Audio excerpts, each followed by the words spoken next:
Welcome to this video on the Articles of Confederation. In this review, we'll discuss how the Articles were created, what challenges they faced, and how they led to the creation of the current U.S. Constitution. Let's get started.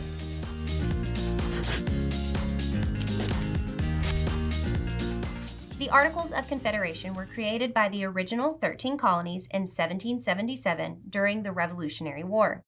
It was the first attempt at a structured government for the 13 colonies, which ultimately became the United States of America. The purpose of the Articles of Confederation was to provide a framework for cooperation among the 13 colonies, but it resulted in a weak government that could not maintain order in the country once independence was achieved. In the end, the deficiencies highlighted the major needs for a new government and led to the creation of the U.S. Constitution. This document of governance reflected the circumstances and sentiments of the time by establishing only a loose confederation among the colonies and not a strong, centralized government. The aim of the Articles was to better facilitate the colonies in their fight against Great Britain by creating a governing body that could direct clear communication and provide overall direction for the fight. A central tenet of the Articles was the independence of each state. Colonists were fearful of a strong, centralized government due to their recent experience with British rule. Tyranny was on the mind of all colonists in the fight against Great Britain, and the idea of states' rights appealed to them because it provided a certain amount of independence from a centralized authority. Specifically, the colonists feared the rule of a singular despotic figure, such as King George III in England. Each state in the Articles of Confederation had significant autonomy over its laws, taxes, and governance. The limited powers that were given to the central government were largely limited to foreign affairs, including declarations of war, with some authority granted to the body to settle disputes between states. Because the Articles of Confederation allocated the power to each state to levy and collect its taxes, the taxation system across the country was a patchwork of different policies applied by each state differently. This resulted in a complex taxation system of various tariffs and duties placed on some items in some states, but not in others. This directly impeded the flow of commerce within the states of the young country, which directly resulted in economic discord among neighboring states. Furthermore, the lack of a national judiciary system left conflicting state laws concerning taxes unresolved. This legal ambiguity left disputes in limbo and inhibited the development of a cohesive national legal framework that included any consistent enforcement of tax policy.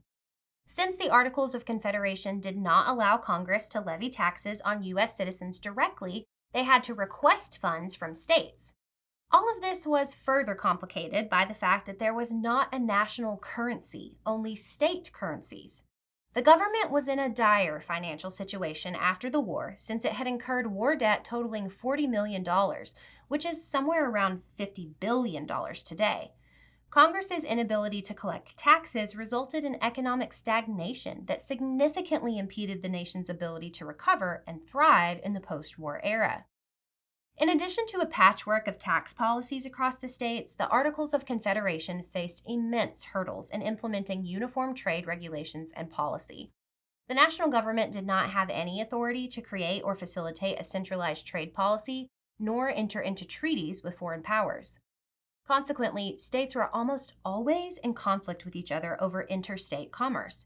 States placed tariffs, or import duties, on goods from other states, which hurt American consumers and the free market principles that would eventually turn the country into an industrial powerhouse during the Gilded Age.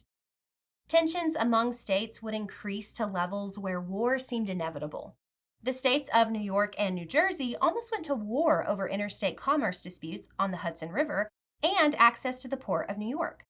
Due to its prime geographic location, New York placed tariffs on goods that passed through its ports headed to other states.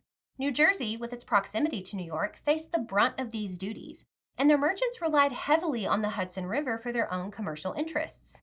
New Jersey merchants argued that the tariffs from New York were unfair and hindered their ability to conduct profitable trade.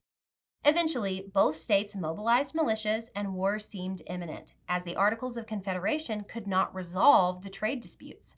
War was averted only because the two states resolved the dispute diplomatically at the urging of other states, not because of any action from the Articles of Confederation.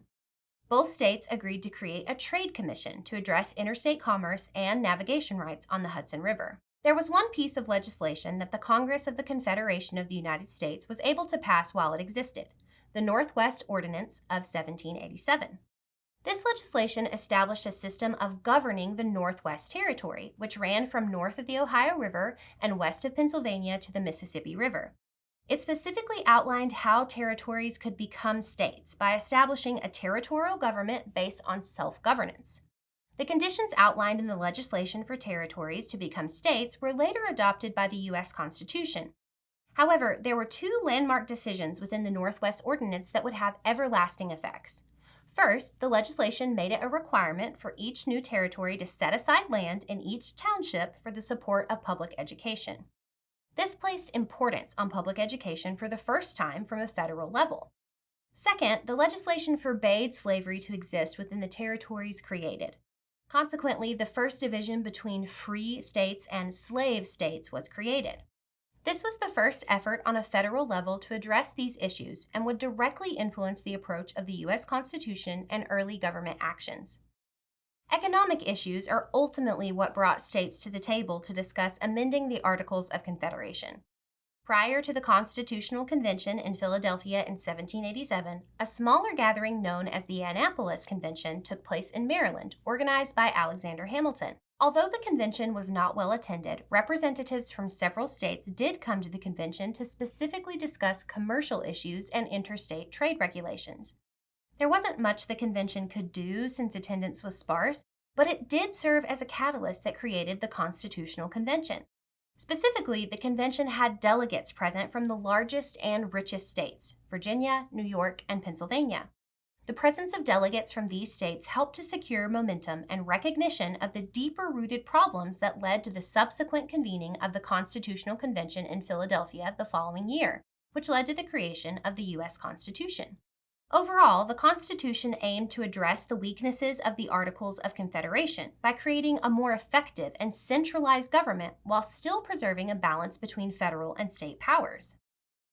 The U.S. Constitution's approval faced debates between two groups: Federalists, who wanted a strong national government, and Anti-Federalists, who feared it might be too powerful without guaranteed individual rights. This debate led to the promise of a Bill of Rights.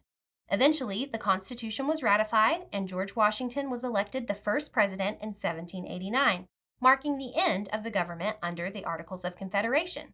We've covered how the Articles were created, the challenges they faced, and how they led to the creation of the U.S. Constitution. So that's all for this review. Thanks for watching, and happy studying.